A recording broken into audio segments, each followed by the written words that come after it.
D'accord. Aujourd'hui, nous allons analyser un extrait très ancien datant d'au moins 10 ans de Douglas Murray sur la BBC, débattant de la question éternelle. L'Iran est-il redevenu une menace mondiale après la prise de pouvoir des gardiens de la Révolution? Analysons cela. Oui, c'est le cas. C'est un facteur de déstabilisation au Moyen-Orient, finançant des groupes terroristes comme le Hezbollah et a déstabilisé la Syrie et le Liban. À ce stade, oui, c'est une menace. Certains disent que si vous aimez ce qu'ils font, vous adorerez les voir comme puissance nucléaire. Donc à ce niveau-là, oui, bien sûr.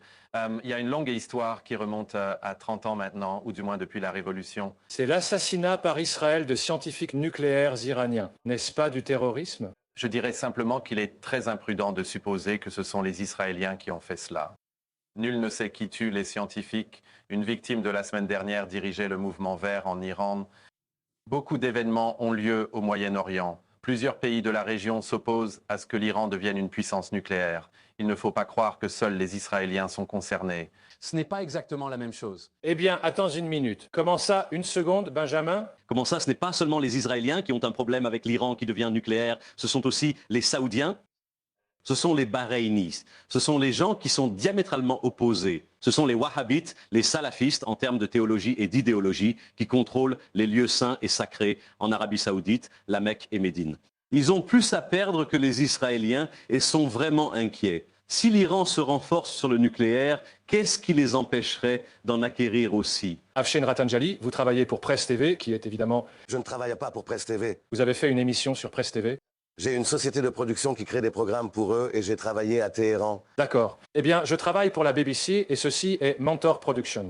Vous savez, au final, c'est ce que ça signifie. Vérifiez vos messages. C'est financé par l'État iranien. Mais écoutez, vous savez, Ahmadinejad a dit des choses extraordinaires. Il a parlé du 11 septembre, par exemple, quand il a évoqué le mythe de l'Holocauste. Il a affirmé que le 11 septembre venait du gouvernement américain. Peut-on lui faire confiance de quelque manière que ce soit? Je pense que l'idée d'utiliser des personnalités pour discuter de la possibilité que ce pays entre en guerre avec un autre dans les prochains mois est, vous savez, comme le dit Tony Benn, ce sont les enjeux qui comptent, pas les personnalités. Ce n'est pas seulement le président Obama, ce n'est pas seulement le président Ahmadinejad. Pour répondre au point évoqué, l'estimation nationale du renseignement des États-Unis affirme que l'Iran n'est pas une menace nucléaire, tout comme Ehud Barak. Léo Panetta, le secrétaire à la Défense des États-Unis, le dit aussi. Il n'y a que Netanyahou et maintenant Avigdor Lieberman. C'est toujours agréable d'entendre quelqu'un qui travaille pour Presse TV citer le secrétaire à la Défense des États-Unis comme une autorité. Il me semble me souvenir que très récemment, vous ne faisiez pas cela. Pourquoi croyez-vous ce secrétaire à la Défense lorsqu'il dit quelque chose avec lequel vous êtes d'accord, mais vous ne le feriez pas autrement? Je ne suis pas d'accord. Attendez, je dis simplement que c'est le consensus général parmi les décideurs politiques. Que l'Iran n'est pas une menace. Avant qu'il ne parle, ce n'est pas le consensus. Ce n'est pas le consensus, c'est votre opinion. Non, je me base sur les déclarations. Des déclarations de certaines personnes, du renseignement national américain. Nous pourrions tous citer l'inverse. Mais attendez une minute, Kiran. Mais La rhétorique émanant du régime iranien n'est pas positive. Elle provoque de l'inquiétude au sein de la communauté internationale. Le régime ne se rend pas service et ce qu'il doit faire, c'est s'engager dans une démarche volontaire de renforcement de la confiance pour nous rassurer que d'accord, vous avez des installations nucléaires, elles ne seront pas utilisées à des fins militaires. Et c'est tout ce qu'il fera, armes. Et c'est tout ce qu'il fera, armes. Et c'est tout ce qu'il fera, prendra. Concernant l'effet domino, il faut garder à l'esprit que des pays comme l'Arabie saoudite, en fait tous les voisins de l'Iran, sont également partis au régime de non-prolifération nucléaire. S'ils se mettaient à fabriquer des armes nucléaires, ils violeraient clairement leurs engagements internationaux. Selon vous, comment réagiraient leurs alliés américains? Deuxième point, il faut garder à l'esprit que si Israël attaquait l'Iran, ce serait une violation très grave de la Charte des Nations Unies. Ce serait un acte d'agression. Vous n'êtes autorisé à attaquer un autre État qu'en cas de légitime défense, en l'absence de toute preuve qu'il y ait effectivement une fabrication d'armes nucléaires par l'Iran. J'aime l'Iran, j'aime le peuple iranien. Je suis content de l'entendre. Il y a beaucoup d'histoires en Iran, la culture perse, etc. Je ne veux pas qu'Israël attaque l'Iran. Je ne veux que personne n'attaque l'Iran. Ce que je veux, c'est la paix, la stabilité dans la région, parce que ce qui se passe dans la région a un impact. qui sont les fauteurs de guerre alors? Qui sont les bellicistes? Au Moyen-Orient, mon Dieu, combien de temps avons-nous? Vous savez, nous avons des dictateurs, nous avons des régimes, les salafistes, les wahhabites. Est-ce qu'Ahmadinejad est un va-t-en-guerre? Ahmed essaie d'être un va-t-en-guerre. Qu'il brasse du vent ou non, je ne sais pas. Très bien, allons-y. Ouais, alors Steve, comment ça va? Bonjour Tom. Je pense que tout le monde est extrême. Qui? Je ne comprends pas l'extrémisme. Toute personne est extrême envers Allah subhanahu wa ta'ala. Il ne tuera rien. L'islam ne dit à personne de tuer qui que ce soit. Tourner vers Allah, subhanallah, on ne ferait aucun mal, même pas à une mouche, encore moins à un humain. Ce sont seulement les gens mauvais, les personnes maléfiques, qui tuent les autres. Cela n'a rien à voir avec l'islam. L'islam a une mauvaise réputation à cause de ces gens, ces personnes maléfiques. Peu m'importe qui est salafiste, wahhabite ou autre. Et qu'en est-il de Diana? Qu'en est-il à l'intérieur du pays? Le problème, en fait, ce n'est pas la communauté musulmane. Ce sont les extrémistes qui sont à blâmer, je pense. Et faire tous les changements possibles dans le monde. Je pense que l'un des problèmes en Iran, c'est la domination des extrémistes qui ont beaucoup de pouvoir et les activités qu'ils mènent dans le monde entier. Les activités qu'ils mènent dans le monde entier. Les activités qu'ils mènent dans le monde entier. Et dans ce pays aussi, nous avons des extrémistes. Et nous sommes confrontés à ce problème, même dans des petites choses, comme le fait de permettre à un tribunal de la charia de fonctionner au Royaume-Uni.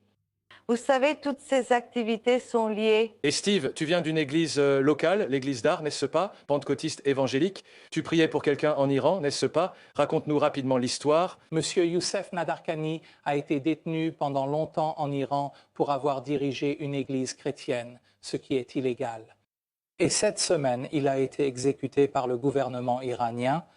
Et depuis l'église Dayan, nous prierons pour la nation iranienne et pour ceux qui ont souffert de cette perte à cause de cette terrible injustice, qu'un homme puisse être mis à mort à cause de sa foi. Je ne pense pas qu'il ait été exécuté. Je crois que beaucoup de médias disaient qu'il allait être exécuté et rapportèrent cela à tort. Ce sont des Iraniens qui disent cela. D'accord, mais ce n'est pas la question principale. Quelles étaient les accusations? Dire que les chrétiens ou les juifs ne peuvent pas pratiquer en Iran est absurde. La plupart des gens à Presse TV, si jamais je mentionne encore cette chaîne, parlent de 2 poids, 2 mesures. Regardez-la chaque samedi. Nous, on le fait chaque dimanche. Le rédacteur en chef est juif à Presse TV. Les chrétiens prient dans... Alors, cet homme est-il mort ou non? Ceci n'est pas un test. Comme c'est bien, je pense. Je veux juste souligner le 2 poids, 2 mesures. Tu ne dis pas ça en Iran. En Iran, une femme a été accusée d'adultère. Et si j'ai bien compris, elle a été tuée. Elle a été lapidée à mort. Ça va être génial. Et il y a eu de l'indignation dans ce pays.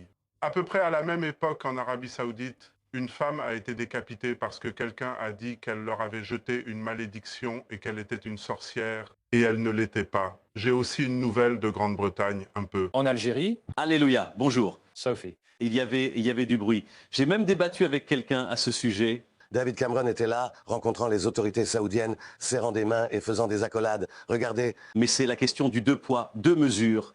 Douglas Murray, que pensez-vous de la question du 2 poids, 2 mesures? Non, je veux dire, si ce sont nos meilleurs amis et qu'on les laisse faire, c'est absurde de croire qu'il n'y a qu'un problème ici. Si vous suivez n'importe quel de ces fils au Moyen-Orient, ils mènent à 2 problèmes majeurs, l'Arabie Saoudite et l'Iran. L'Arabie Saoudite diffuse sa propagande wahhabite dans le monde entier et a pollué un islam traditionnel au détriment terrible des musulmans du monde entier. En Iran, on a vu cette idéologie khoméniste, suivie depuis plus de 30 ans, à financer des groupes terroristes dans toute la région. Penser qu'il n'y a qu'un problème ou que, face à plusieurs, on ne doit pas traiter l'un après l'autre est absurde. Est-ce un mouvement de libération ? Le mouvement de libération se bat pour les sans-voix au Moyen-Orient, tandis que la Grande-Bretagne soutient l'Arabie Saoudite. Et leur fournit des armes pour tuer. Ce n'était pas un mouvement de libération qui a tué Rafik Hariri avec des armes nucléaires. Ce n'était pas un mouvement de libération qui a tué Rafik. Rapidement, Peter. Je pense qu'il y a au moins un autre problème très grave dans la région, et c'est l'occupation des terres palestiniennes en Cisjordanie par les imposteurs. Levez la main si vous y croyez. D'accord, donc c'était encore juste un extrait. Sur la question de savoir si l'Iran est un danger ou non avec les armes nucléaires et tout ça. Et évidemment, il est difficile d'imaginer pourquoi cela fait même l'objet d'un débat. Vous savez, ils développent toutes ces technologies nucléaires.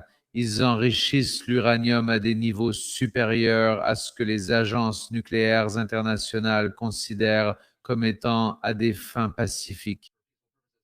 Il est évident qu'ils préparent quelque chose depuis des décennies. S'ils voulaient seulement fournir de l'énergie propre à leur population, tant mieux pour eux. Mais cela aurait dû être opérationnel depuis des décennies, si c'était vraiment ça, si c'était réellement leur objectif.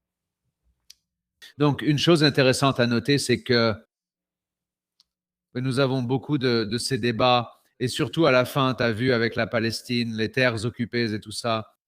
Beaucoup de ces arguments que les gens lancent contre Israël sont en réalité une projection de ce qui se passe dans beaucoup de pays voisins. Qu'ils parlent de génocide, beaucoup ont été victimes de génocide ou persécutés et forcés de quitter leur pays. Il n'y en a presque pas de pluralité ou de diversité dans ces terres.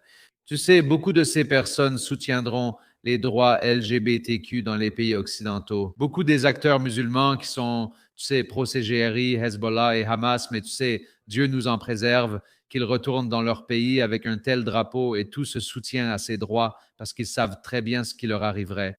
Ils parlent des Juifs qui volent des terres et tu sais, c'est ce qui se passe dans beaucoup de ces pays où ils ont expulsé tous les autochtones et il ne reste qu'une population majoritairement musulmane. Et ça, encore une fois, c'est le cours de l'histoire. C'est ainsi que l'histoire s'est déroulée. Et beaucoup de ces choses sont simplement projetées sur les Juifs. Les Juifs contrôlent les médias. Les Juifs contrôlent ceci. Tu sais, chaque nation essaie de projeter sa puissance à sa manière. Et tu sais, Israël a le droit de le faire, tout comme n'importe quel autre pays. Donc, tu sais, quand nous sommes entourés de nombreuses nations en guerre et de beaucoup d'États défaillants, nous devons faire ce qu'il faut pour nous protéger et protéger notre peuple.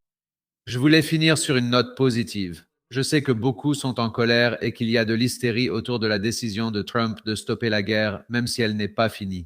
C'est quelque chose qui va probablement continuer, malheureusement, pendant de nombreuses années encore, mais beaucoup de gens sont en colère contre Trump. Et comment as-tu pu nous arrêter? Et comment as-tu pu nous empêcher de vaincre le CGRI, de renverser le régime et de faire tomber le Hezbollah? Je pense que tu sais, nous coopérons avec les États-Unis depuis si longtemps. Nous avons déjà vu des signes de cela. Quand l'Amérique dit d'arrêter, nous n'avons pas vraiment les moyens de pression ni le pouvoir de le faire. Malheureusement, nous ne pouvons pas agir seuls. Et Trump est une figure très puissante, un allié puissant, et nous le respectons vraiment. Mais nous devons réaliser que cela ne dépend pas de nous. Inutile de s'énerver pour ça. Je voulais finir sur une note positive. C'est qu'il y a quelque chose que nous pouvons faire. Vous savez, heureusement, il semble que beaucoup de soldats reviennent de la guerre après 3 ans de combat, des mois de combat sans fin à Gaza, au Liban, et vous savez, en Iran, peut-être même certains agents du Mossad qui étaient là-bas. Mais les gens vont revenir. Si vous vivez en Israël ou ailleurs et connaissez l'une de ces personnes, vous pouvez les soutenir.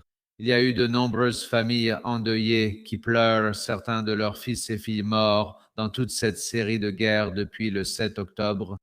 Vous pouvez faire quelque chose. Vous pouvez les aider. Vous pouvez leur parler, les contacter, les soutenir financièrement ou simplement avec un sourire et une conversation.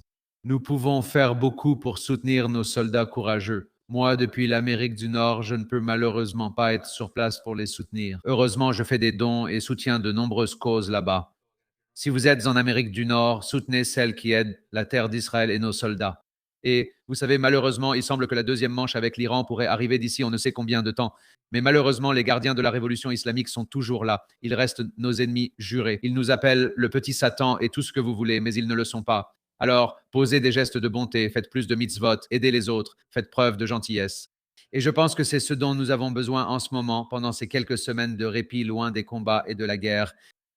Saisissez cette occasion pour être bienveillant et répandre plus de bonté autour de vous. Merci de nous avoir rejoints. Je suis Israël Lahai.